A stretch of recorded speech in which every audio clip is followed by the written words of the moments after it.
Here we go again. Here we go again. Here we go again. Here we go again. Here we go again. You know it is, man. Another Friday vibing here. Skunk HTV. Skunk House Radio. Welcome to the Naked Truth. Greetings and blessings to everyone as usual. You know how it is, man. This is how we do it here each and every Friday here at Skunk House TV. So we're here again and we're at our 21 episodes now, or 21 shows, programs, however you consider it. That's where we at right about now. So welcome, greetings in the name of the Most High and the Giver of Life. Most definitely thanks and honor and praises unto his mighty name and forevermore. We're here again and this is how we do it here. We're vibing Skunk HTV. So as we start out a little bit behind time, but nevertheless, we're still here. And we're getting to, as we talk about in previous videos, we're talking about the Bible and trying to verify and debunk and bring to light the truth about the Bible, right? That's our mission here on the Naked Truth, is to do that. So we're talking Bible, we're talking the authentic, whether it's authentic or not, and the information is valid and proof to support the validation. So that's why we're here. It's 7:26. We're off our behind. But knowledge is knowledge, man, and learning is learning. There's no time, no space. We can ever, bring about to change the concept of learning something or understanding something. So that's why we're here today. And much respect to you guys out there, everybody. And we're waiting for some people to come in. So let me go on. Let me talk with you in the meantime until we have, some of the fans come in. We have the Bible, as you know, as usual. We have it. And it's our duty. You understand? It's our duty to study. It's our duty as human beings to try and understand the origin of things, right? Where things started out, how it started out. So it's always good to go back and try to analyze, what is truth. And, based on how the world is running today and how, how the truth has been presented or the information has been presented, we know there's a lot of error in this thing, so we're trying to clear, this up, right? That's our mission, right? We're trying to clear this up. So it's important for us, as for you guys who seeking the truth, to take a seat with us and listen, and don't be afraid to ask your questions, and let's learn together, and let's unlock the truth, together. Let's do it. This is our time. This is the time that we need, to focus on the reality of life. Be more realistic, because we have seen along the road where things have, fallen off. But here we are today. How great and how pleasant it is. We exist this day. It's amazing, right? We're alive, and we can attest to this. All of us, as witness to each other's existence, can attest that we're here. We bear witness of each other being here. So it's a world that is filled with liveliness, right? So we're here, and we give thanks for that. And for those of you out there who are coming in, one step at a time, take your time.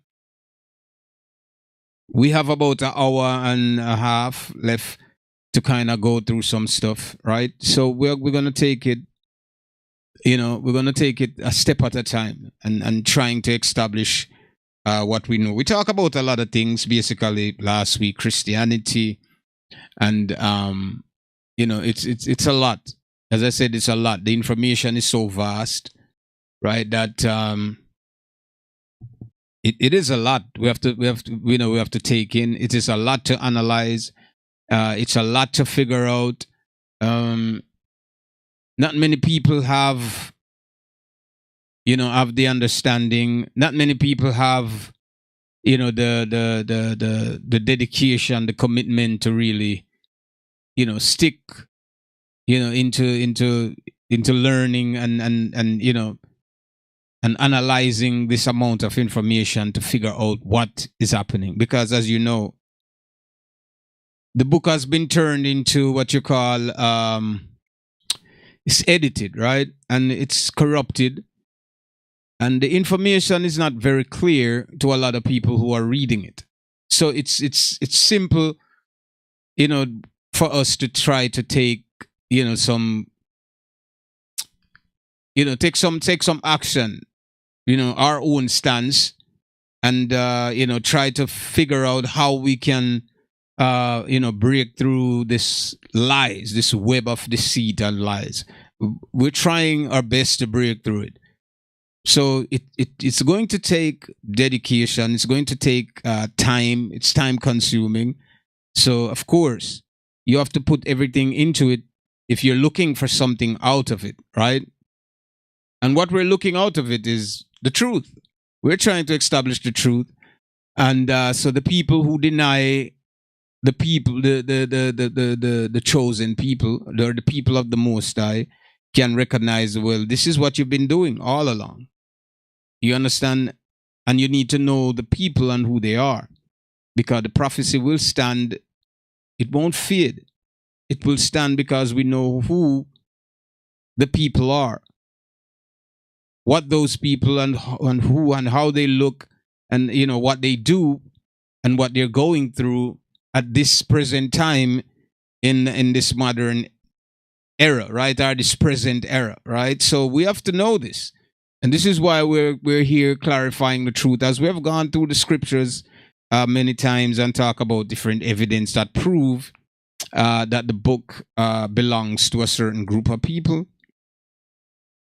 And I won't say book, but the information that is compiled in this book belongs to a culture, a nation of people, that this law, these statutes that are written within this compilation was given to them, and a promise was made to them, with their God, that they should inherit a certain place, that this land was given to them as an inheritance. This specific place was given to them, right? Now, it wasn't given to the other nation. All the other nations got their inheritance, right? Where they should dwell in the earth, where they should be in the earth position, right? So we have that. We have conquest. These things been happening from ancient time. We have a nation envy other nation or feel that they're weak, and they want to overthrow them and take away what they have and claim, their heritage. You know what I mean? So we have this happen throughout, history, throughout the ancient world. All of these things took place, right? But we're talking about the people, of this, what you call book, the people, the actual people that this history is pertain, because it's not pertain to everyone, right? And we know this, that the people are scattered among the nation wherever they are suffering, and they're not only that they're suffering, it's easy to identify who they are, because they have been hated by everyone for reasons unknown to the individual who hates them. So you can ask a lot of people, so why you hate them?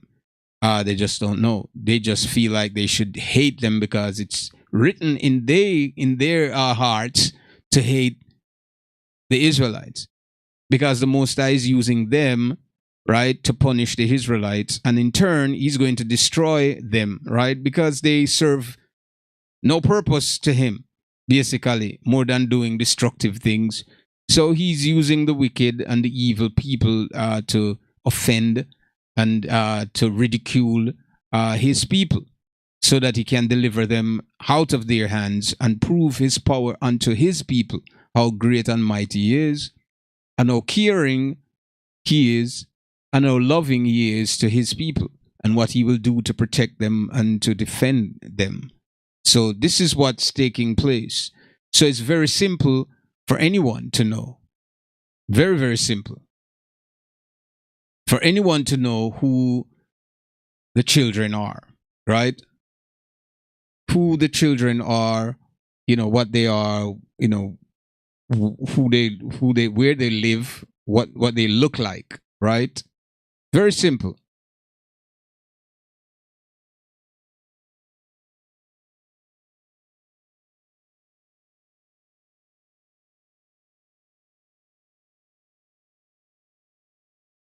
So it's not a brainer, right? It's not a brainer to figure out, oh well, we don't know. Or people will often say that they don't know who these people are, but in fact they do. People want to hide behind the shadow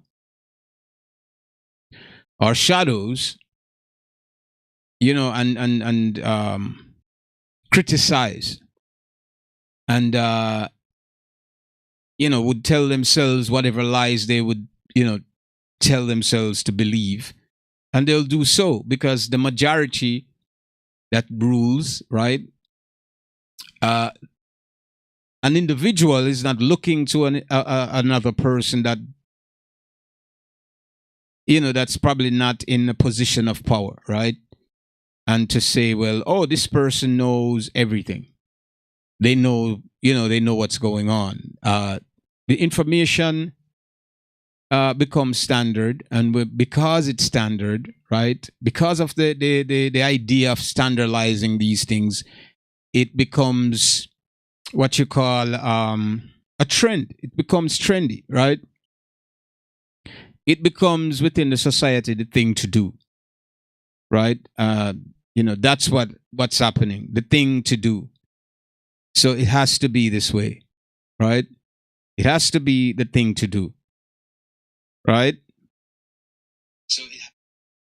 And this is the problem.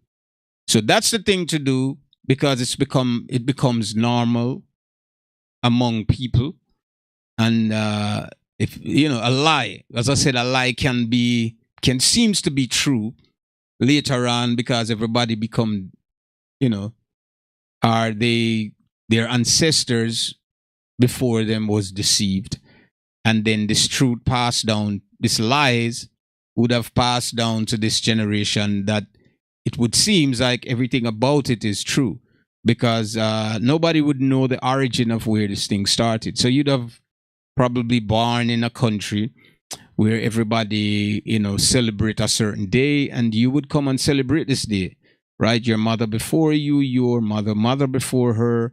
Nobody goes back to see, so who put this idea in place, right? Who allow this thing to happen in the first place? So you would see your mother before you, your sisters, your cousins, auntie, everybody before you, and you find no problem with it. You find it as something fun. So you would celebrate too, not knowing the origin of what of where this thing started and how and what, and even what was the cause of it started in the first place. So you understand that you would have said, okay, this is the day that everybody celebrate, like, and use Christmas for instance, right? Use Christmas for instance, and this these days, right? Use that. You grew up, you believe that this day is the birthday or the earth day, right, of the Messiah, right? The Messiah that you've read about in the Bible that came, right? People believe that Christmas is the birthday. So who came up with this idea, right? But yet nobody, kind of contest this idea. We just go along with it. I'm just trying to show you how a lie can become truthful, right? So we go along with it. Because it's a fun day, because it seems like it doesn't offend anyone. It seems that nobody is dying and celebrating in this manner, right? Doesn't cause pain or destruction to people, right? Based in the human thinking, right? In the physical aspect, right? So nothing happens. What happens? Christmas, people give gift. They believe it's a time of celebration, a time for giving, and giving is something good. So your generation before you all celebrate this day, but it's good for you because you're enjoying the festivities, you're enjoying the fruits of whatever that celebration is. But what about the Most High, right? What about the Creator himself who don't agree with the idea of celebrating such a thing? See, this is where we have to go back to the origin, right? In order to figure out, okay, so what transpired then create this idea that we have been deceived by. So now we as a people have to, keep believing this, or referencing to this, or committing our whole entire lives to this idea. And this idea true? What's so important about this idea that we all have to celebrate on Christmas 25th, and we have to buy each other's gift because it becomes customary, right? It becomes a part of the culture. So this lie, this idea that was created or generated in some way for the purpose of whatever the men or the people before us, thought about. We behind them, we're just following it, right? And we don't question anything. So this is how the lies become normal, right? It becomes normal because we believe what our ancestors told us. And we never question anything. We just follow along with what they say. They say this, we said, okay, it's harmless. And this is how this is how we will judge the whole thing. We will tell ourselves that, well, this idea is harmless. Nobody died. Nobody's dying. It's the same thing that they would say with people who, same-sex marriage, same-sex everything. They would say, well, nobody's getting harmed by this, so it's okay. Why bother with it? It's not harming you. It's not doing anything. But see, it's not about us and what we think of it, how we feel about it, right? What about the Most High and what he thinks and what he wants? This is his world, right? This is his creation. He has more say than anybody else, right? So now the created somehow think they have the authority to implement rules that govern themselves, and not only that, create hatred towards the Creator himself. It's a problem. But this is how the lies become normal. It becomes normal because we never question anything. We just go along with whatever our ancestors did. Whatever they did is okay. I'm going to follow it. It's not harmful to me, so why not? And so we continue in this. So we celebrate the Christmas and the other holidays based on whatever negative, idea it generated from. Nobody cares because now it's a celebration, right? You get to feed yourself. You get to be happy. You get to hang out with your friends, drink wine, drink liquor, whatever it is that you drink. The lies become normal. Not only that, but I want to give you an example how these lies become normal and nobody questions them. Now, they will tell you that 4 weeks make a month, right? 4 weeks, right? So 4 weeks, 7 days, right? That's a week, right? So 4 weeks would be 28 days, right? 28 days. Now they have, this is what they tell us. So mathematically, right, it's supposed to be correct, right? 4 weeks one, so it shouldn't be anything else. How do you explain 31 days and 29 days now? How do you explain that? Do you understand what I'm saying? Yet we will still use the same idea. Yeah, 4 weeks makes a month. And if a child figure this out and ask the teacher, but 4 weeks is not a month, I was like, yes, it is. So we live these lies because we inherit them from our ancestors, and we never question the idea of where these lies derive from, or who put these things in place, and why are we following them without questioning, right, the authenticity of these things. We just believe, well, it's it, 4 weeks a month, but is it truly 4 weeks? make the month? Because we have 29, we have 31, right? We have 29, we have 30, 31. So what about the 31? That's not 28 days, right? So there are extra days on these months. For what reason? Right? For what reason these extra days? So somebody did something to change the whole concept of what the 28 was supposed to be. Right? Or was it supposed to be 12 months or 13 months? And someone changed it to 12. See, these men with their ideas took everything down, right, that the ancient put in place or that the creator put in place. Men change it to suit their own selves, right? Or to suit themselves. So now we're baffled. We're not battling with it. It becomes comfortable even within academia, right? Even within their institution, their learning institution. You've learned this, and you have never questioned it. It's okay. So 30. This month has 31 days. Okay, everybody's fine with it. Nobody say nothing. No, everybody just go along with their daily life. It's not offending you, right? So because it's not offending you, but why these things change? And who changed them? For what purpose? Do you understand me? So everything is off balance now within the society we live. It's off balance. And we're talking about spirituality and time, right? And how things are lined up, right? And when you're not in the right frame of mind or the right time and space, you missed a lot of things. So the time you would have to, to say absorb certain energy within a certain time, you're busy doing other things. So you miss that point. So these days are changed and they're orchestrated very well. Good evening, good evening, good evening, sir. So these days have been orchestrated very, very well, very well. So we live these lies without understanding them. So this is what I mean when I say that,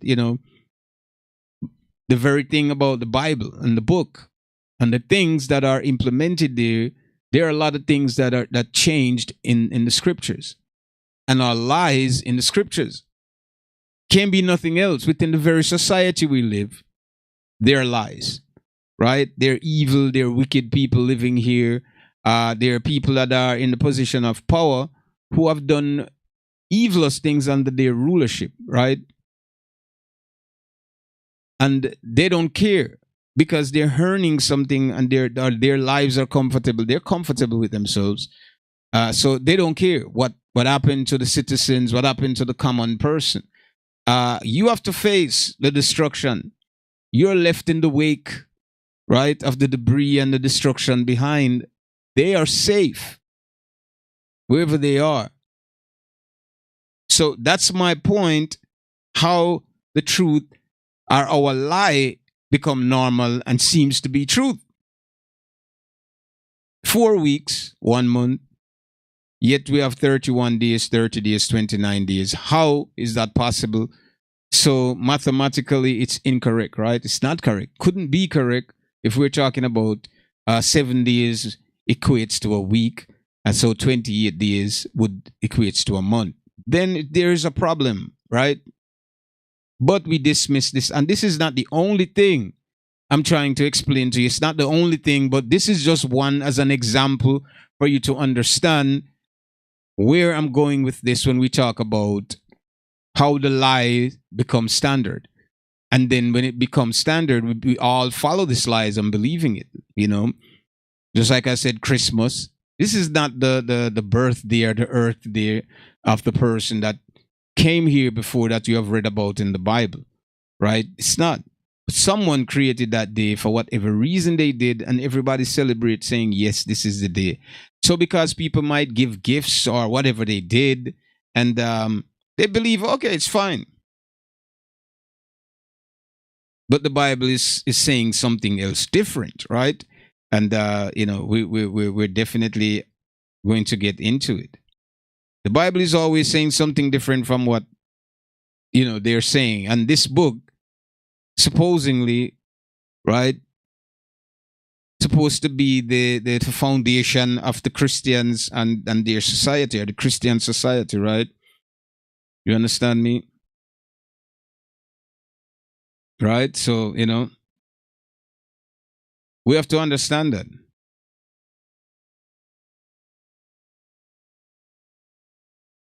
So let's see. I want to make sure, right?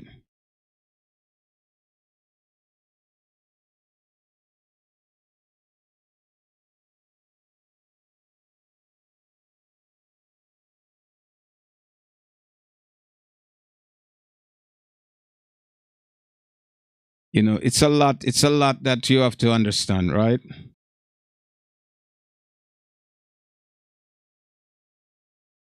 So we're gonna have to go into the Bible to kind of get some clarity and some of these things, right, that are that are happening, right? We know, right? Is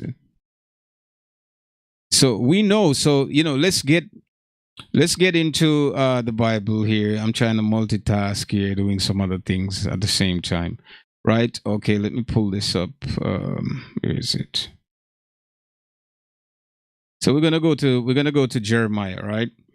Jeremiah 10, 3 to 4, right? So we have different things.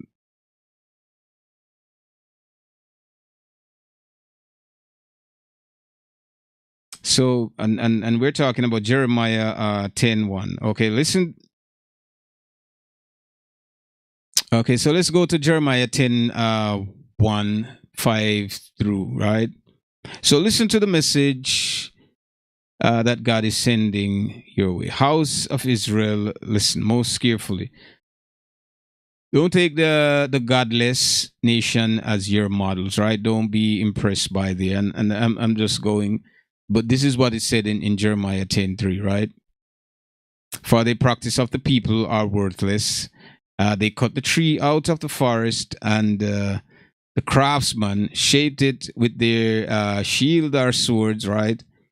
And adorn it with silver, gold, and they fasting with the hammer and nail, so it will not move out of place, right? So now this is Jeremiah, right? And it's talking about the tree or the same decoration and in your Christmas festivities, how they decorate the trees, and Israel was warned not to partake in these customs. These customs are not of God, and God don't accept those customs. So the Israelites were told not to partake of that, right? They were told not to partake of it because it's not a custom, it's not their customs, right? This custom was generated by the Gentiles, right? However, they did what they did with their celebration, and they call it Christmas. And this started during the time of Constantine, right? And to this present time now. So, you understand. It's a lot that we have to figure out, right? So let me get it here. My people, it's a lot. It's not just we might sit here and talk about a lot of things, but we have to understand the truth behind what we're saying. And some of the times, as I said, my people, we fall victim to the curse or to the deception of our ancestors. We become victims unaware. Unaware, we become victims of their mistakes and their lack of knowledge, right? Because they didn't know.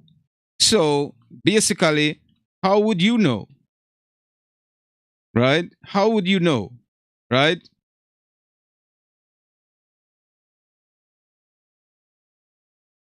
How would you know, because you grew up with your parents, you try your best to honor your parents, your mother, your father, and it's crazy. It's crazy.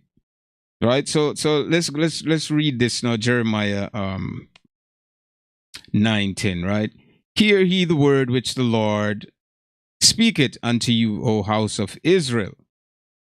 Thou say, thus saith the Lord, learn not the way of the heathen, and be not dismayed at the signs of heaven, for the heathen are dismayed at them.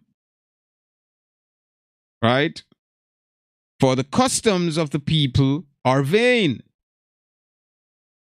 Right? For they cutted a tree out of the forest. It's explaining in detail here the works of the hands of the workman, right? Which is the person with the trade, the talent to do those type of things, right?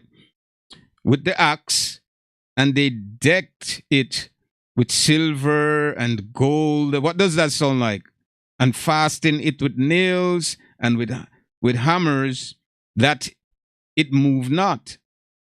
They are upright as the palm tree, but speak not. They must need to be born, because they cannot go. Be not afraid of them, for they cannot do evil, neither also is in them to do good. So we're talking about the very Christmas that you celebrate every month, and you believe this is something amazing, right? The Bible is telling Israel now. People often get offended, and that's Jeremiah 9:10. Right? People often get offended. You know, when you speak about something, and even a lot of women would go along with these customs more than men. They celebrate these things more. You know, and they'll and you know, to actually conquer a nation and corrupt a nation, you need to just control the woman. And once you do that, the woman she's the nurturer. She's going to teach the kids whatever she wants. And basically, they're going to follow her because she's the nurturer, so they're closer to her than the father. So you understand how she can shape and change the face of a people. You understand? So they embody these customs more. Right? They truly embody these customs more, without a doubt. So when we talk about Israel, a lot of people will read the Bible because people and the way they think that they're inclusive to the idea of who the Israelites are, but they're not. The Israelites, and let me explain this, they're different people. They're not the same people like everyone else that's on the face of the earth, right?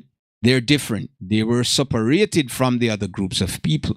So they're not the same as the other people. This history that you read about in the Bible, it is specifically talking about those people, not the other groups of people that live, right, or inhabit the earth. We're talking about Israel. So when we speak about this, people get offended, like, oh, well, this is not true, but it's okay if you feel within yourself that you want to celebrate Christmas because that's what you were, that's what you brought up in. Your foreparents, and you inherit their ignorance, right? You inherited their whatever they were deceived with. You follow that. It's okay if you want to do that. There's no complaining doing so. If you want to follow them, you can do that. But this is not talking to you. And for some of the Israelites out there who are still lost, have no idea of who they are still, they will be celebrating this day as well. But when they wake up, then that would change, right? But for now, they are the nation outside who think that they're inclusive. It's okay if they want to celebrate that. This is not a debate in telling them not to celebrate this. The other nations, they could celebrate Christmas all they want. The Israelites are not supposed to. They were warned not to follow the custom of these people because it's vain. All they do is vain. None of it is godly, and it has nothing to do with the Creator either.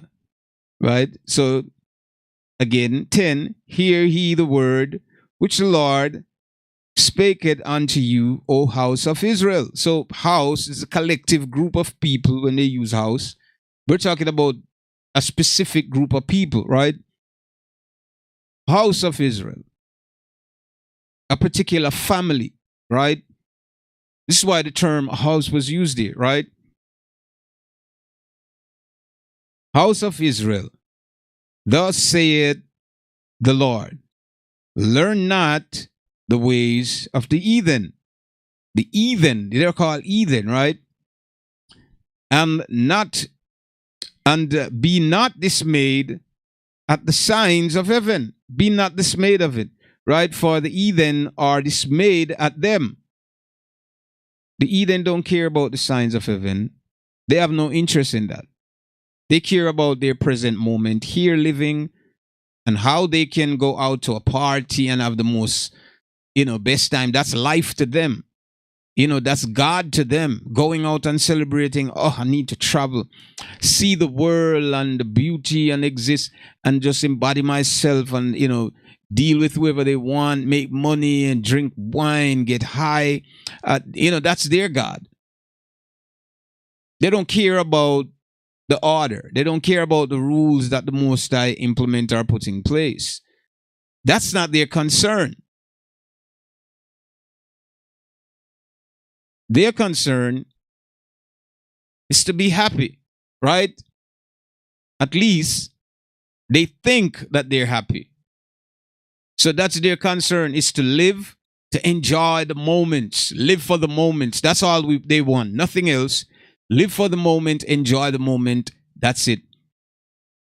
And and I'm talking about while they're younger, this is their idea. This is all what they think about. And as they get older now, we're talking about up in age when they know that, well, it's time that they could, fall or fell ill and maybe die. Now they're seeking refuge.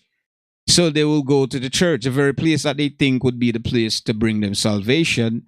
They will begin to go into the churches and say they're born again and they're baptized and now they're following God. Now, all through their younger years, they didn't thought about that. As they get older, then they said, well, it's time now for me to collect myself and focus my energy on one thing. Now they all want to go to heaven, right? Now, as I'm telling you, so the offense that these other nations have or other people may have when we read the Bible, it's not pertaining to them. These words are not pertaining to the other nation. It's only pertaining to the Israelites, the people that the Most High had a promise with. That's what the Bible, or what we call Bible today, is talking about. This history belongs to those people. It's not the history of the Chinese or the Europeans or other groups of people. It's the history of these people. How it fall into the hands of these people. This is the question before anyone out there, decided that they're going to commit themselves to Christianity. You must understand what you're getting into, right? It's a very delicate situation for anyone to make such a decision when it comes to the Creator. When the Most High said we shouldn't worship any idol, you have to read this yourselves first. You need to read this before you say, oh, well, you had a dream that you were in hell or in heaven and these places, and these ideas come to your mind and they become your reality. And you telling yourself, no, I dreamt this. Or you see some shadow or something you claim visit you, or some person with a hole in its middle of his hands visit you and tell you that you need to come to the church. The Creator himself is not recruiting anyone. We spoke about this. The Creator that created heaven and earth, right? Or create the boundaries, right, within the earth. And the endless landscape, the endless boundaries that exist in this physical plane. He is not recruiting anyone to go anywhere. Do you understand me? He created everything. He made his choice what he wanted to do. And his choice was, I'm going to choose a people to be my people and I will be their God.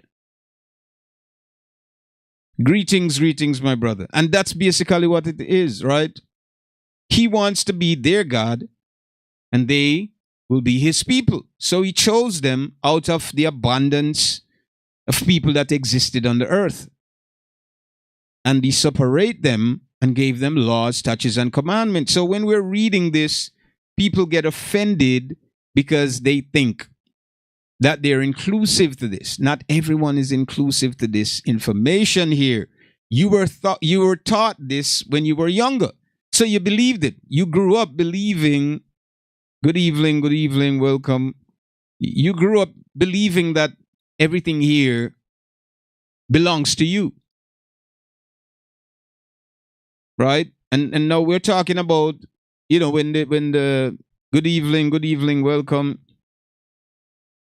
We're talking about when they were conquering different places and they went into China and how Christianity ended up there and it didn't succeed further into China. Now in modern times, it spread just a little, but the population in Christians in China is not really. Welcome everyone and happy to see you guys here. The population of Christians in China is not really in a high percentage, right? Because China has their own customs. They have their own gods, right? And Asia and other places in Asia. So Christianity only visited the doorway and didn't get to plant root there to convert the whole entire population to believe in this. So just take a look at these people who didn't get exposed to this information, right? They don't know what it is. But as they gradually, this information begin to, they begin to publicize this information. It fall into the hands of many people. Now a lot of people understand it because now they have the opportunity to read. Yes, I am good. Welcome everyone. Greetings to you all and welcome. So the information as it was publicized and it fell into the hands of different people. Now people believe because they have an idea of what this is that they're inclusive to it, and because they said, well, okay, this is the book that's going to navigate us back to our God. Because okay, everybody know that there is a God, right? But how many gods are there? Right? And which one of the gods are real? Or which one of them is fake? Or how many of them are fake and how many are real, right? So we can say God, right? And this is basically a word that we use to say, well, someone in a high position, right? A higher position or have authority over groups or nations of people. They're called lords and gods and different type of things. So we say gods of gods. So we're talking about the one who rule over all gods. And so we might use these terms, but we can say these terms. Who are we referring to when we're saying that? Because everybody within their own culture had their own idea of who they think God was. The Israelite had the true encounter with the real God that created all things. And this God gave them laws, statutes, and commandments. Gave them laws, statutes, and commandment and tell them, listen, I create all things and I will tell you that which is clean and which is unclean to eat. He created it. Who should know what is good and suitable for the human consumption? Wouldn't it be him, the creator himself, who could tell you that this is good and this is not?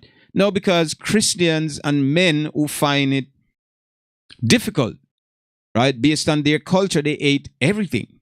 There was no exception in what they consume. Anything comes on the table, right, is eatable for them. They eat anything whatsoever.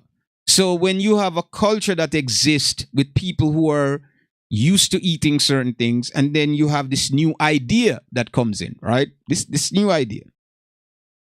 And it's disrupting their lifestyle, right? Their customs and how they used to eat things, they can't deal with that. No. So they will resist this new information, right? They're going to say, so why we have to stop eating pork? Or why we have to stop eating snake? Why we have to stop eating bugs? We've been eating this for thousands of years. Why should we stop now because of this information? So they rebelled against this. So now you have the priests or the preacher or the pastors or whoever decided, okay, we have to accommodate.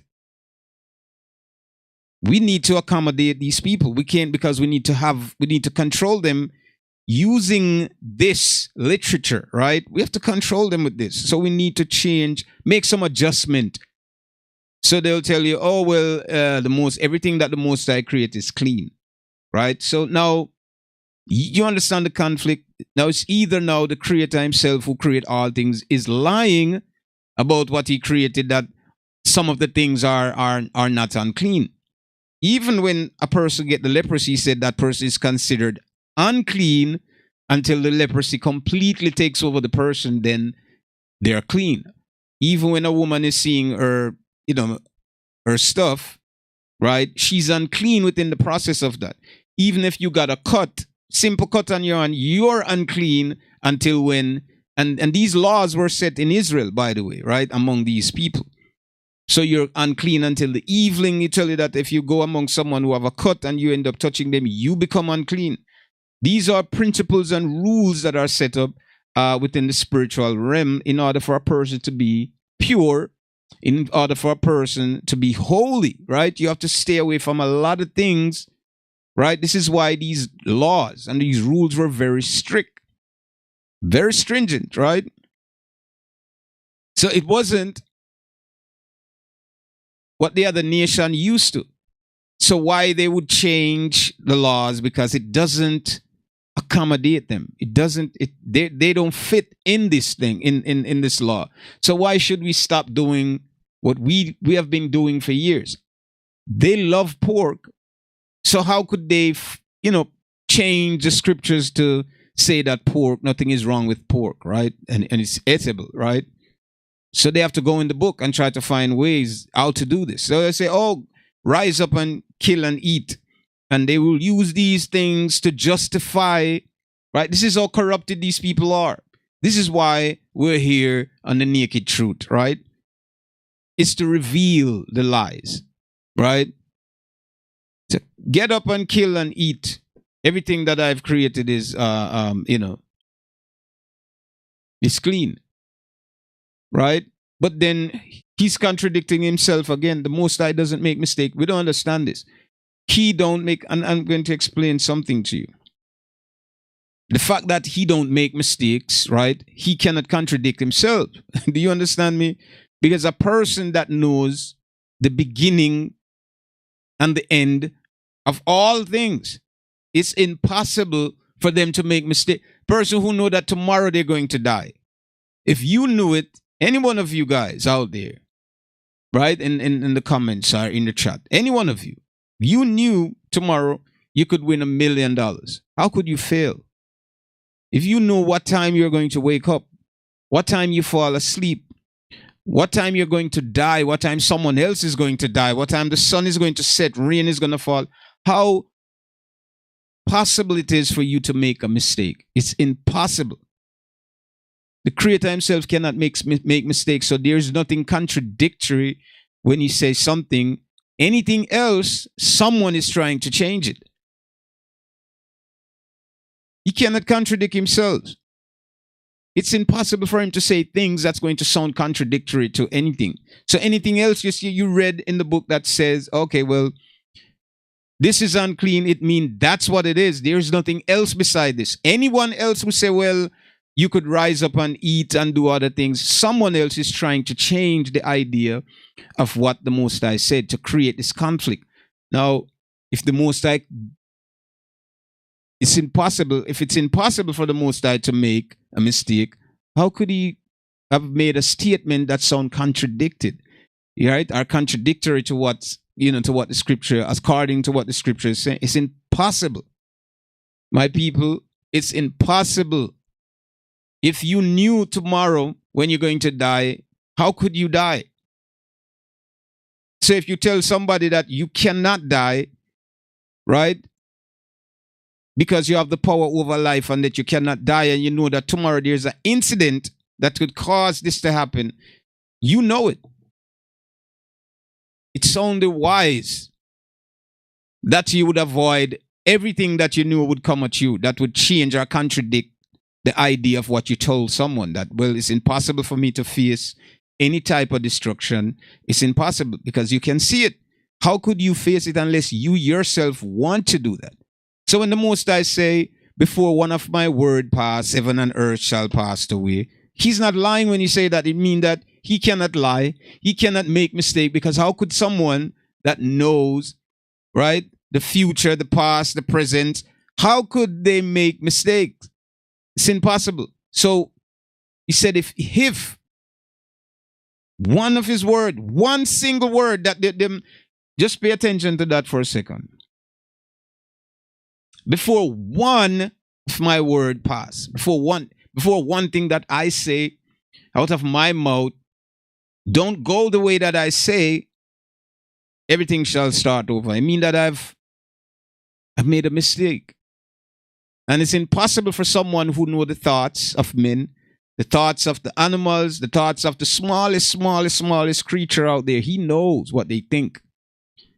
He gave them consciousness, right? He programmed information in them. He written information within their DNA, right? How possible it is for this person to lie? It's impossible. So when we read the book, and someone is saying differently from what was stated in the verse, that there are things there that are unclean to eat, and someone, because of their custom, because they are not familiar with the laws, statutes, and commandments, because it wasn't given to them, because of their survival instinct, they, right, lived their life a certain way. They ate whatever they could catch, whatever they could kill, become a normal meal for them, right? So whether it's pork, whether it's horse, whether it's donkey, snake, rats, whatever it is, they would have eaten it, right? But the Most High separate people and said, listen, this is what you're going to eat. This is what you're going to eat. There are animals that are clean and there are the unclean ones. Now he said the fish with the scales, talk with the split hoofs, right? And all of these, the duck and all of these things are not supposed to be eaten, right? But as I said, it's a food of choice for certain people within their culture who are not familiar with the laws, statutes, so they eat everything. And because they eat it would be a problem to bring a new idea to them. Like going into someone's culture who already doing what they're doing and comfortable and happy with it. And now you're bringing someone else's culture into that. You're disrupting their culture. They're going to have a problem with what you're saying. How could you control them? Because you want to use this other culture because you find it very unique. So how could I use this information to govern these people and control them? I have to make some adjustment to tell them, well, you can do this too. And see, it's in the book. Let's go to page 190 something and read. See, so you can also do this, right? And in doing so, they're lying to these people, right? These people within their own culture have been deceived by this book as well. All because they're trying to utilize the information in this book to gain control, right? Saying that they're godly and they know God, and because people normally, right, have just this magnetism towards God, or the idea or the concept of God, right? They have it. People, it's natural within everyone that know that, oh, well, you didn't put yourself here. Someone has to put you here, right? Who made us and who made everything? Well, the Creator made everything. The Creator himself, he made everything. But he made a distinction. He made a separation between people. As he made separation between the animals, and animals among themselves, there are separation among them as well. You have the lion kingdom, you have the other kingdoms, you have the ants, you have the termites, you have all different species of insects, whatever you want to call them. They have their own kingdoms, right? And they live, so there's a separation between them. Even though you have the lion, which is would be the king of the jungle. Within their group or family member, they don't look like the giraffe. The lion don't look like a giraffe, right? The lion don't look like a buffalo. So you have the buffalo, and these groups of family members stay together. Now the lion would hunt these other groups and eat them, because this is how the Most High created them, right? Their interaction is it's based on survival. Their survival is based on compromising the other groups, right, with a kill. So they would lay in hiding, and they would probably jump out and attack one of those buffalo or giraffe or rhino or elephant, whoever they could get to eat. Their survival is that, right? They can't climb trees to pick fruits, but they don't have hands, right? They have fangs, right? And they're mightier than men. They're stronger than us, if you know that. So they could bring down a 10-ton buffalo or a 1,000-pound giraffe. They could do that. You would have trouble doing that. But we're more skilled and intelligent. So we have ways of doing it without using our hands. They use their force to do this. You understand? So it's very complicated when you read this book, right? And you have people who will get offended by things that are written here because these people, this is not your culture. The writings in this book belongs to a people and their culture, the way they lived, their experiences, everything was written down, was documented on scrolls. Let me say scrolls before it was taken away by the enemy and was compiled into what we know now today as the Bible, right? So these people lived a certain way. They follow a certain rule. And it was stated within their history as they documented these things that if they transgress the law that was given to them, then they will be compromised by the outside group of people. The enemies will come in and will kill them. They will fall by the sword of the enemies, right? So the enemies would come in and they will be killed by these enemies. This is the punishment of transgression, of transgressing the law, right? So we know this. So the Most High Himself cannot lie.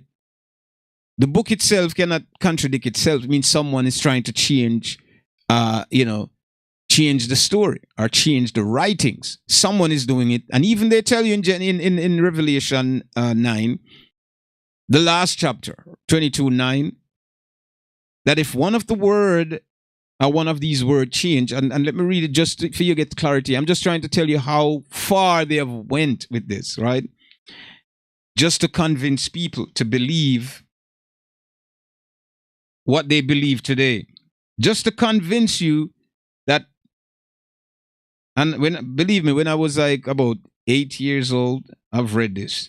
And when I've read it, it struck me a certain way. And I said, what?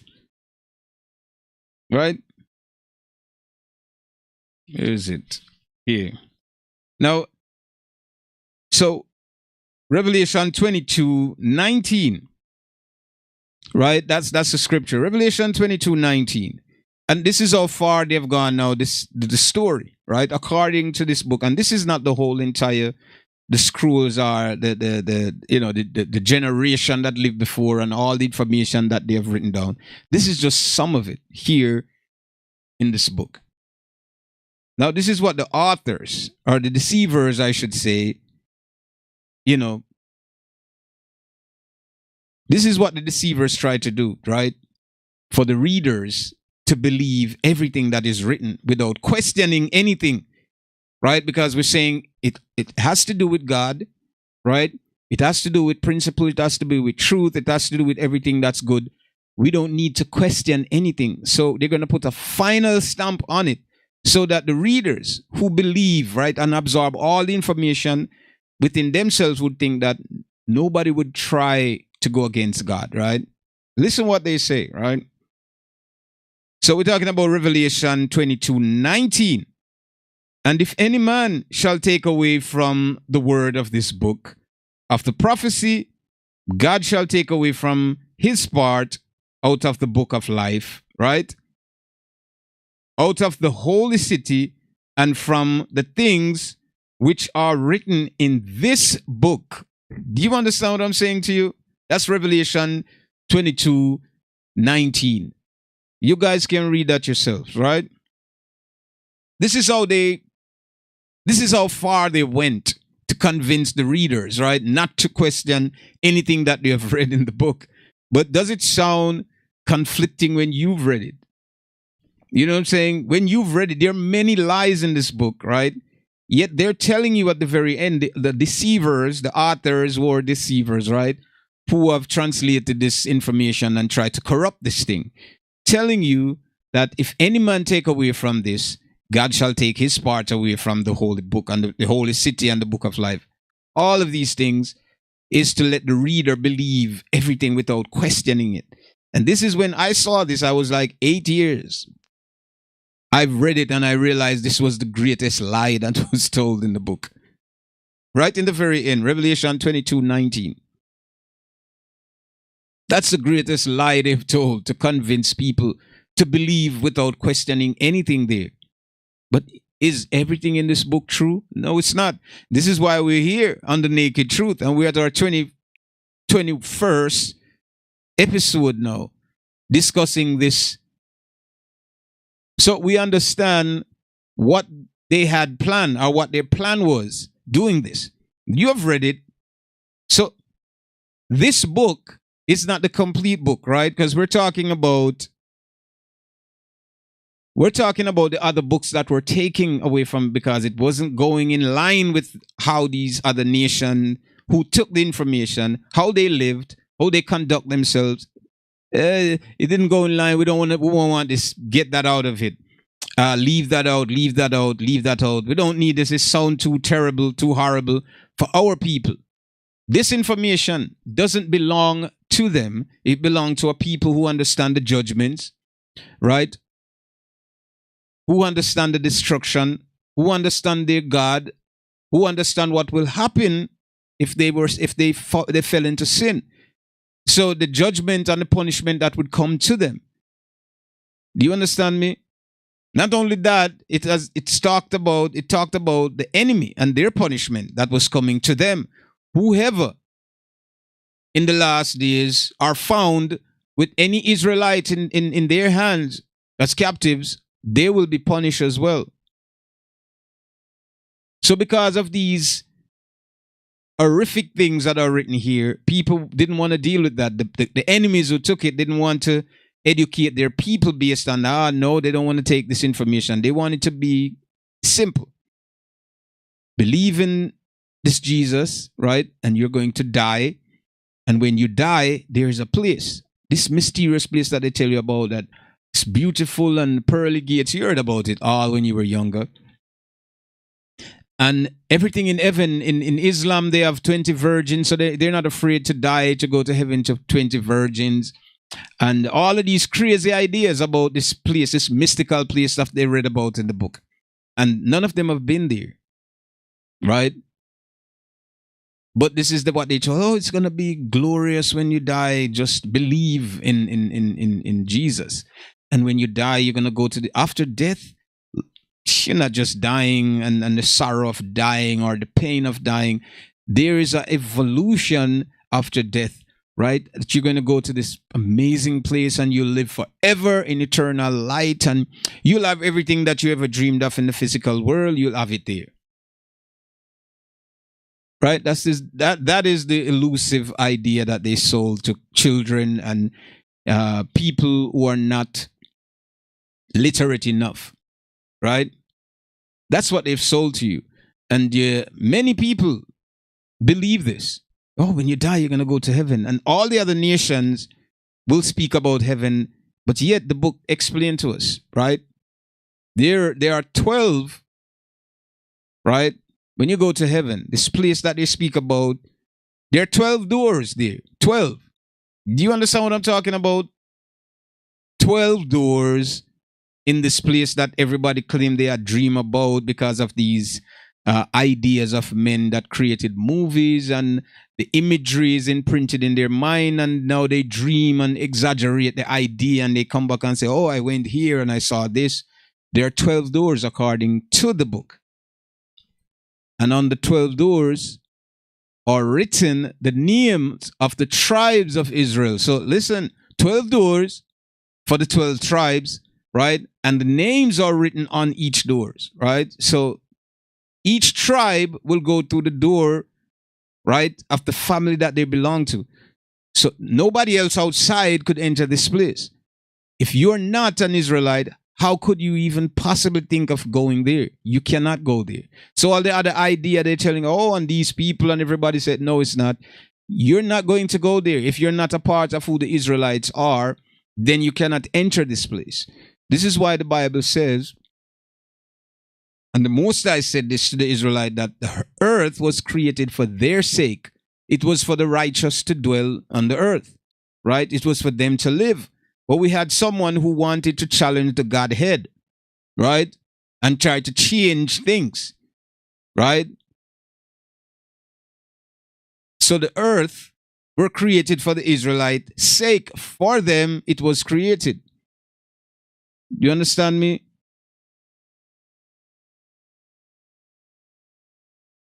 So now we're talking about heaven, this mystical place where everybody claimed that they had a dream about.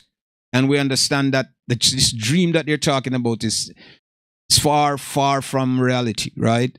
Because the 12 doors, if you're not a part of the 12 tribe, there is no entry for you into this place. None whatsoever. So, we have this thing, oh, he's in a better place or in heaven. We'll say that.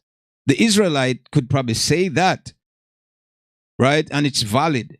But other nations outside cannot say this at all because they don't have a place there. Even when New Jerusalem comes down, right? The Gentiles cannot enter. It said, measure not. It said, outside of the New Jerusalem, measure it not, right? Because that's for who? The Gentile. It's outside of the kingdom. It's not inside. So there's not a place there for the other groups of people. And of course, as I said, it's going to be offensive to a lot of people. Why? Because the way that you were brought up, right? What you've learned, what you were taught to believe is that everybody and God loves everyone. So we are all sisters and brothers and we're, that's it. And in the end, everybody's going to get together. But the Most High has made it clear that the Israelites, because of their transgression, that they're scattered among the nation. And he said, there, right, they shall be sold for bondmen and bond. They will be slaves wherever they are. And they won't be the head anymore. They'll be the tail now. I mean, they're behind. Deuteronomy 28 through 68. And the strangers among you shall be lifted up higher than you. The strangers among you. So wherever you are, living in the place that you think it's your home today, there are strangers from other place that's going to come among you, and they're going to be lifted up above you. And you're going to remain in your same position, this very same position that you lived in, your mother, your father, whoever lived in. You're just going to come and inherit that curse and continue, right? And the strangers are going to excel. They're going to have businesses. You'll see it. You go through the neighborhood, you'll see for yourself. They're going to own things. You're going to ask yourself, so why we don't own anything? And strangers among you shall be lifted up above you. The very strangers. So they know who the Israelites are.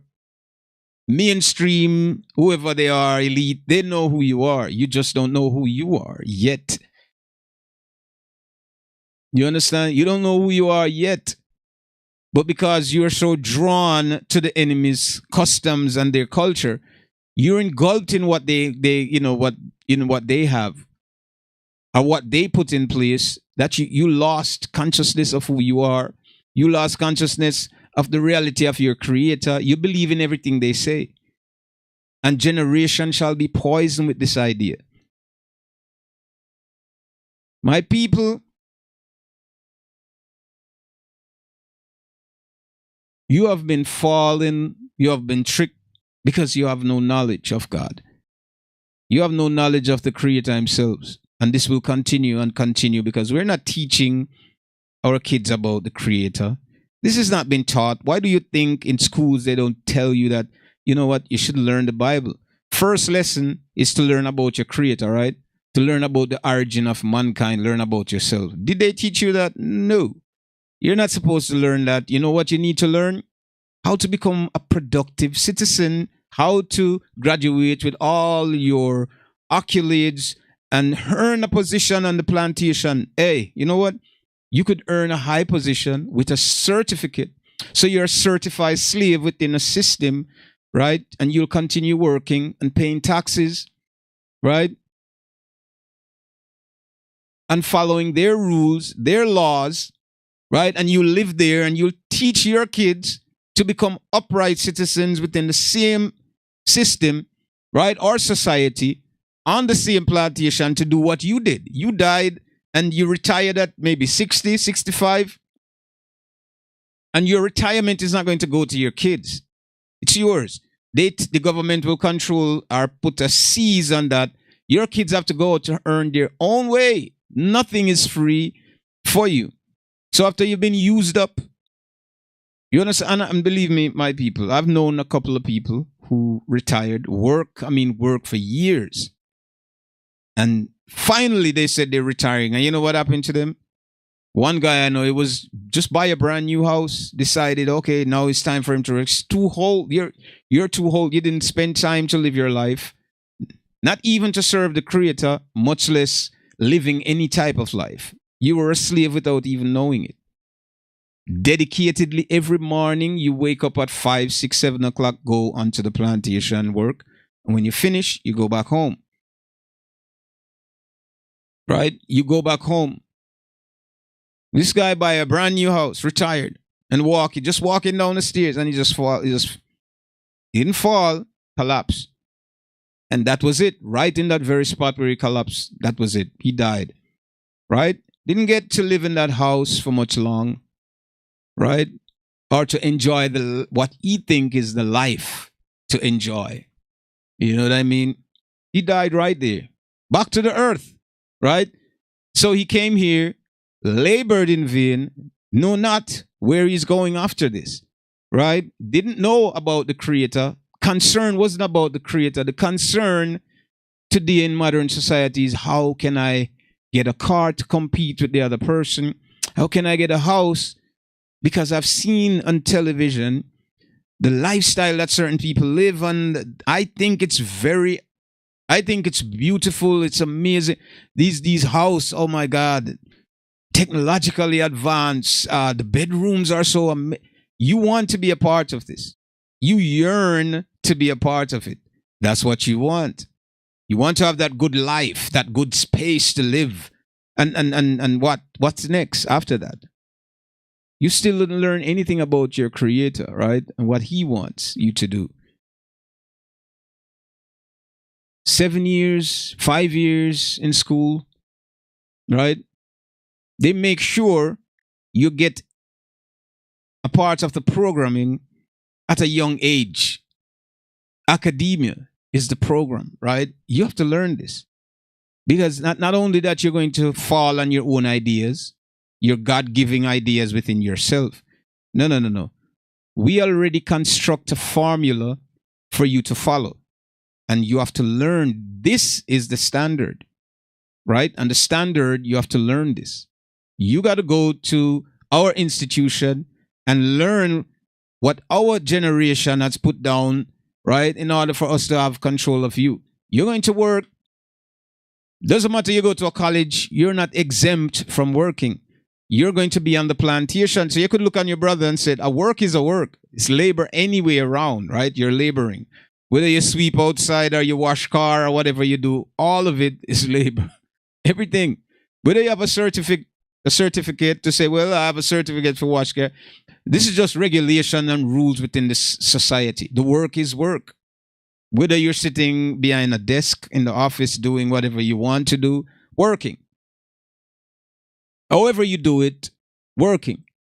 But because you have gone through the institution and you have paid tremendous amount of money, right? They will be lenient with you to give you a position that you'll earn a little more money, right? It's not set up for you to be rich, right? No.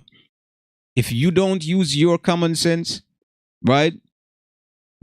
You'll never have anything. Guess what? You fall right in the cycle. And the cycle is keep working and dreaming. Keep working and dreaming. And in the process, we're going to increase taxes to take back, right? If you make a certain amount, we're going to take away that amount, right? And we're encouraging you, right, to produce new slaves. You must have children. You must have children, then you get some incentives when you file back the amount of money they take from you in taxes. You're not getting that back at the end of the year. You know that. You're not even getting a percentage of what they took from you. You can do the maths yourself.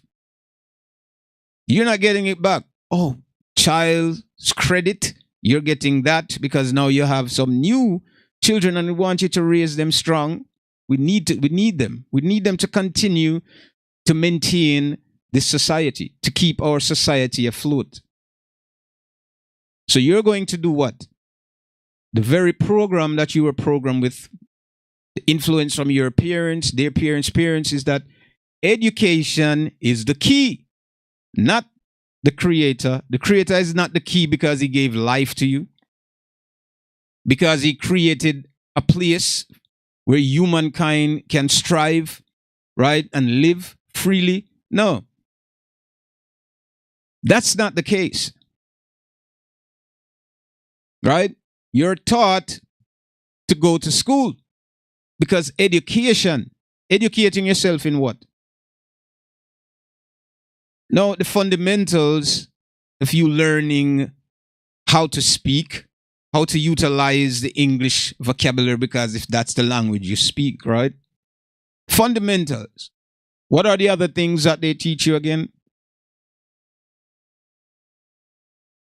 So they're teaching you, you're learning maths, simple biology, simple chemistry. Now, they're not teaching you everything. So when you leave, say, primary school, high school, you have a trade, right, to go out and be productive. No, they have other institutions, right? Exception for those who are, there are exceptions there, right? For people who maybe have more money than the average citizen, who could afford, or they could offer you scholarship, or you get what? Student loan. So you have the burden to carry behind you with this loan because you have to pay it off. You're not going to escape this. We're lending you this money. And guess what? College is not for everyone. We don't want everybody to come to college, but we want some people to come because we need the money. And because if everybody come to college and get a degree, does it mean that everyone is going to be rich or have the idea of how to be rich because they went to college? No. Everybody can't be rich. They don't want that. If everybody rich, who's going to work for who, right? So we don't want everybody to be rich. We want to have control. We want to have control. So the small business, because we're issuing a certain certificate, right? Small businesses are fully aware that, well, the certificate that you're showing me shows me that you are overqualified for this, for my company, for my job. I can't afford to pay you. So you can't get the money that you're seeking from this company. Many people with their degree can't even get a job. They have to go and work for less than what they went to school, right, to earn. So you understand what I'm saying? That's what you've been taught. They didn't tell you about your creator.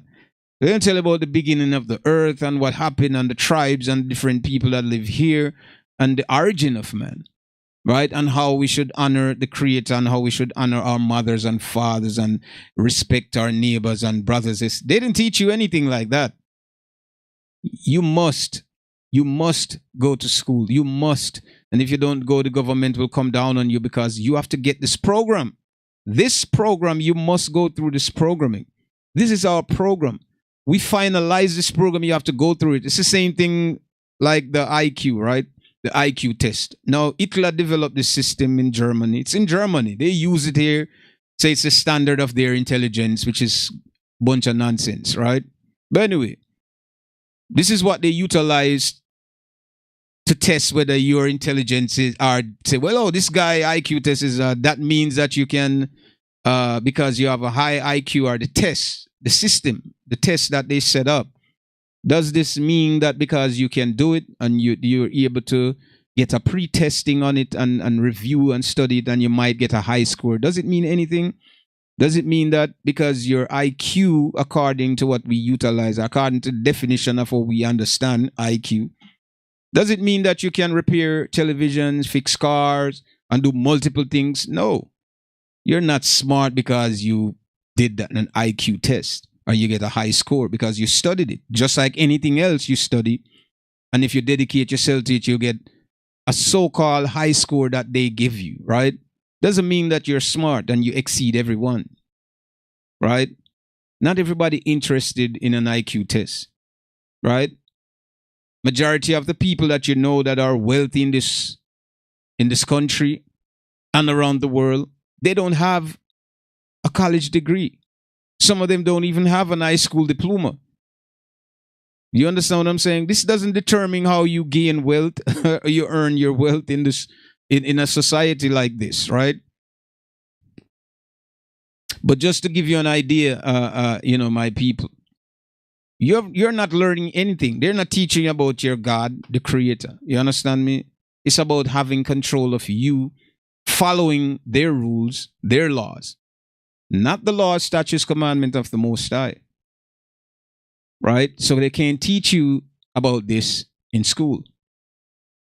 Because even they say this is the foundation of their faith, right? Still, we can't teach you it in school. We don't want to talk about this.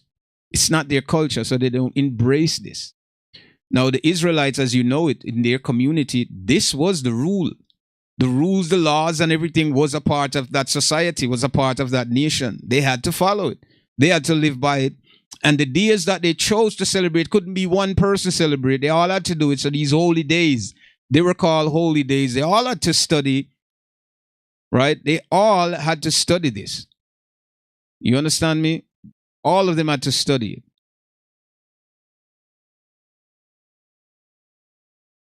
Or celebrate that day, right? So we get back to, the scriptures. How did it fall into the hands of the enemy? What happened? What took place? So many of these nations cannot live by this book. They'll tell you themselves that, the statutes is too difficult. This is why the Israelites couldn't do it. No, it's not difficult. It's difficult when you're trying to measure up your lifestyle with something else that you think is new. And you don't want to live by that which is new now. It don't have an interest to you. So you compare what you've been doing, going out to parties, doing whatever you do, and you're free to be thinking too much and complicate yourself. You just want to believe, right, in your Jesus, and you get saved and go to heaven. That's all you want to believe. And this is what they teach the nation outside. Don't worry about it. You could kill 20 men tomorrow, just kill them and just ask Jesus to forgive you. And guess what? You're going to heaven. This is how ridiculous it is now. And how Christians reinforce these ideas, these nonsense ideas, and people believe it. Oh, just believe. You no longer have to follow no rules. Common sense. Which society, even within the society you live, rules. Rules are laid down that you have to follow them. You can't go in front of the judge. Can you run the red light and go in front of the judge and say, well, I believe in the system. I believe in you, judge. And you're just judge going to say, okay, dismiss, go home. They themselves don't forgive you. And you think just because you're believing something that you're going to be forgiven by that? Wake up, my people. Wake up. It's no time to sleep. So this Jesus concept that they taught you about and led you to believe, and that many of you have baptized under his name. And as I said before, who is this person? Who is this Jesus that you have learned about? And of course, now, if we talk about this, as I said, people will be offended again. Not only that, they'll be offended. And why would they be offended? And if you ask them questions, so why are you offended by this? Because they don't know the origin of this thing. They don't even know when this thing started, right? How did it started? And how could a Hebrew Israelite that's supposed to be Hebrew and have an Hebrew name, how did it change into a Greek name, right? And all of these different things, right? Yet they will lie to you and they'll tell you that, oh, you know what? The translation caused the name to change. Now we know that, right, based on our experiences, right, and living here, even within this country, it's multicultural, right? We've learned this common sense, right? The given sense from the Creator. This is how we learn things. Every language, right? The first thing you learn in a language is the name of a person.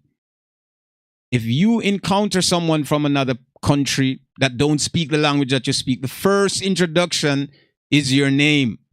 That's the first thing you learn. Your name never changes in any language at all. Who said that it changed? Who deceived people and tell them that the name changed? So what's going on? Who is this person that they're talking about? Not only that, right? But if we go through the genealogy and we read in Genesis, right? Then we're going to understand how the names, how the sounding of the name didn't change and wasn't affected. How these other names didn't change, but because what? These names are not the main character, right? So the main character, we have to change it to Greek, right? So if you go to genealogy, if you go to Genesis 25, right? And you read the genealogy, and then Abraham, took a wife, and they're going to give you the breakdown of the name. And these names, right? All of them remain the same. Zohar, right? The Hittite, which Bishur, Mamre, right? And these are some names that I'm telling you, some of them is and we have Agar, and we have, I'm skipping through some of them, right? Just to give you we have Kadar, right? We have Abbadel, we have Mibsam, right? We have Donmach, we have Massa. Listen to those names. Why those names didn't change in Greek? Since the translation affected the names, but these names remain the same way. And the name of the main character changed. Who is that person? Right? Who? Who is this individual? Who is this Jesus that they tell us about? Who is he? This name didn't enter the book until in the 1400s, right? Now, if you know history or you want to go back into history, you could find that out yourself, right? Who is this person, right? So we have Jesus. That was the Greek name until the English, they changed the letter J, right? And tamper with the letter J. Then J came about, so it was high. So it was Jesus. If you go back to the Greek and you go back to the old translation in the book, you'll see that it's Jesus. But that's not the name of the Messiah. That's not his name. Now the Bible says, many shall come in my name, or many shall come saying that they are me, right? Be deceived not. Who are that person or these person that came saying that they... So he knew that people will come. Now we have seen it many times. We have seen this many times. So the name is changed for a specific reason. Why? Because the Messiah told the Israelites, say, ask in my name and it shall be given. What is his name? That they have the ability to ask in his name and it shall be given. Ask. It's like a reference. Someone referred you to someone, send you and say, listen, go to this person and tell them that Michael sent you there. And when you mention the name Michael, right, they will know, right, the good relation that this person and Michael have, and this person wouldn't hesitate to do anything good for this person, right? So once you mention Michael, you're going to get whatever it is that you're supposed to get. This person will already know that, okay, oh, Michael, yeah, come, take these 10 bars of gold or whatever. You understand what I'm saying to you? Ask in my name and it shall be given. This is why the name had to change. Because the Israelites, if you've read about them, you know how powerful they were, right? Once they believe in the Creator, once they love him with all their hearts, their minds and soul, and call upon him for deliverance, what he do? He will come and deliver them. What did he do when they were in Egypt again? He went there and he delivered. When they called upon his name, what did he do? When they cried out to him, when they was in Philistia and said, oh, they're feasting, suffering, what did he do? Said, okay, you're gonna bear a son and you should call him Samson. He always listened to his people. So why they had to distort the name? They have a reason to do that. Don't be fooled, my people. As you see the title of the video, right? Is the Bible and the complete Word of God true? You understand me? And this is what we have to understand. We have to understand the truth about the book. Otherwise, we all have been deceived. We don't even know that. And we're looking for a safe place to go. It's best to know about your Creator here and learn about the Creator here than saying that there is none and then you found out later on that there is, right? You have to learn and learn the truth about it. This is very important. This is what they should be teaching you to know. This is something that you should know, the truth about this, because this is going to save you. This is going to bring you salvation in the very end. This is important than anything else in your life. You understand what I'm saying? This is going to separate you when the time of judgment comes from those who live their life the way that they feel was right to them. This is what's going to separate you. So you have to know the truth. You have to know the truth, my brothers and sisters. So who is this Jesus? And we spoke about this in previous video. And we talk about the Antichrist and who he is. We already know who the Antichrist is because, you know, who they call the dark forces, right? The dark forces that, you know who he is, are the name that is associated with this dark forces, right? He tempted everyone when they came here. He's the one who looking for recruit. The Most High himself have never looked for any recruits. And this is why I speak about the church. It's not a place for you to get salvation. And it's a place for you and people who are partaking in this place to walk away from it. You understand what I'm saying? You have seen the possessions that happen in the churches. You have seen it for yourselves. Nobody had to tell you. You have seen the demonic possessions in the churches, right? You've seen what the pastor has done.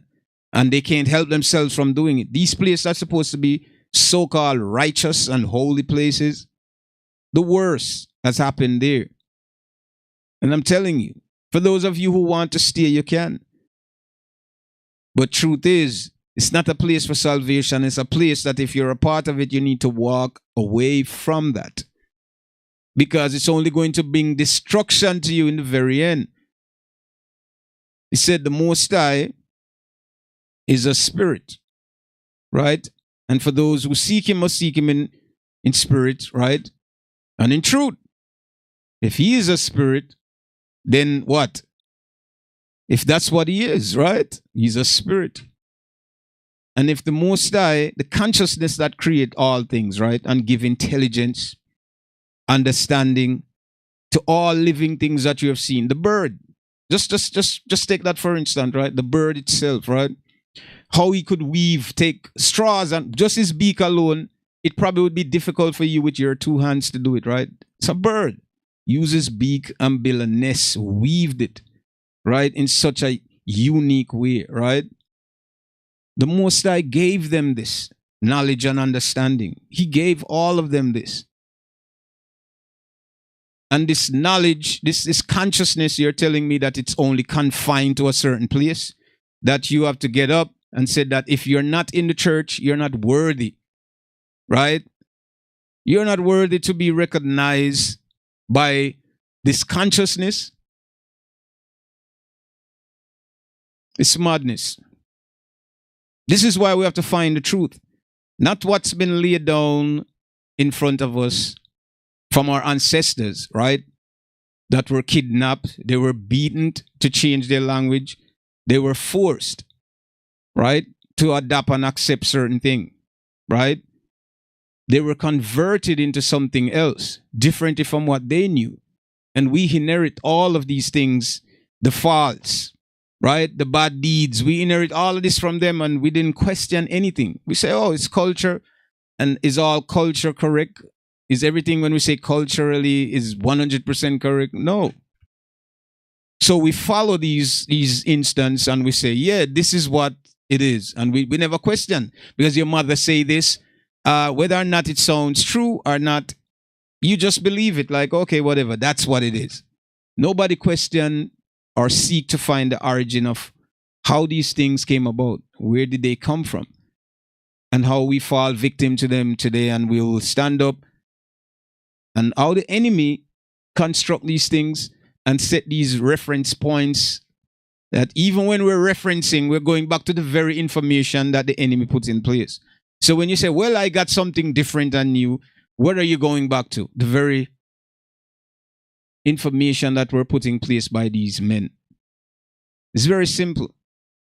For us to wake up and to understand ourselves and understand life, understand the Creator, and know that the Most High is everywhere and He's not confined.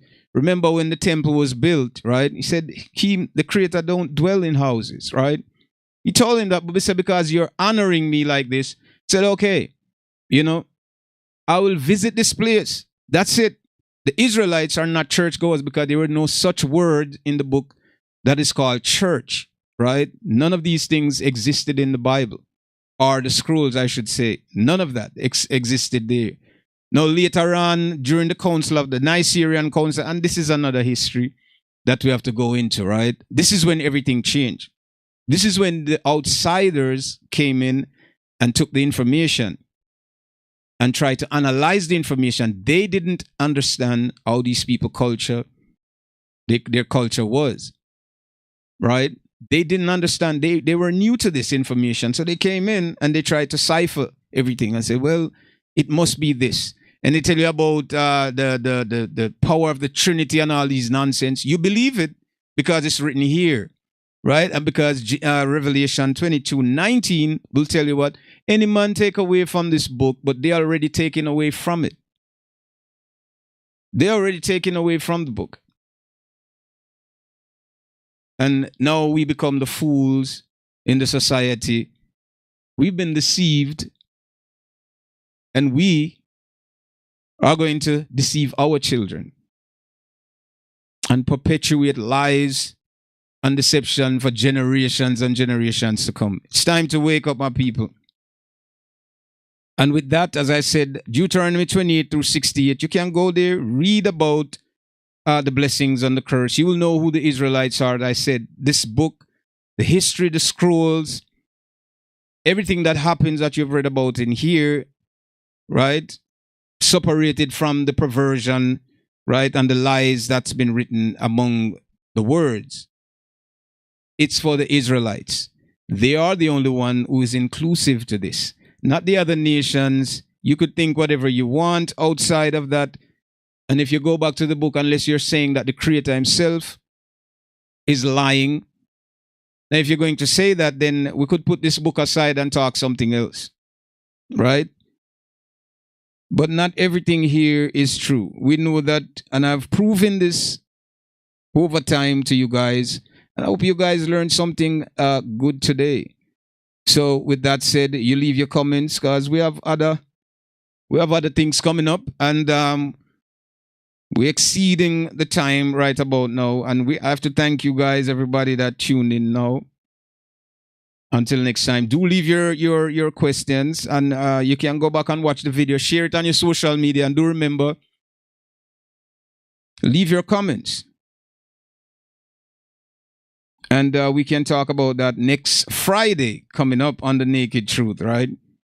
And I'm going to open the lines next Friday, so yes, you guys can call in and we can have that discussion, right? If you want to go through the Bible, we can do that. As I said, dedicate yourself to something. Just don't cherry pick what you want to justify what you want to believe in, right? But we're talking about the truth overall. So let's get some understanding when it comes to that.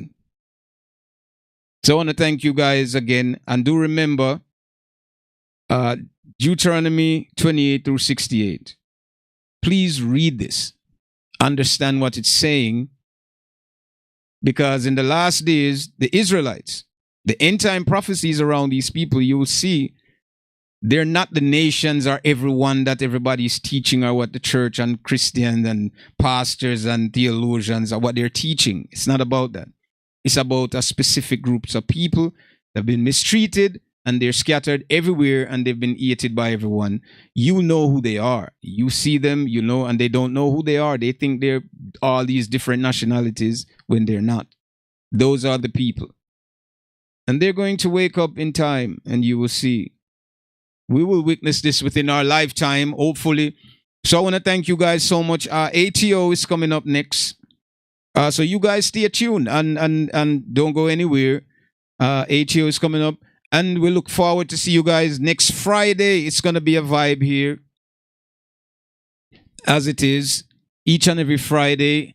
So I want you guys to stay tuned for the Naked Truth next Friday. Leave your comments, share the stream on your social media, and let's get it.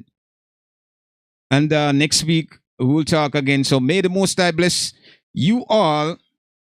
And remember one thing. Love the Most High with all your mind, your hearts, your soul. And love your brother just the very way that you love yourself. This will delete all of the negative obstacles that lies in our way. So do remember that.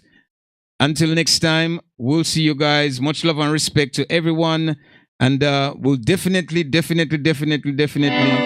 to you guys again.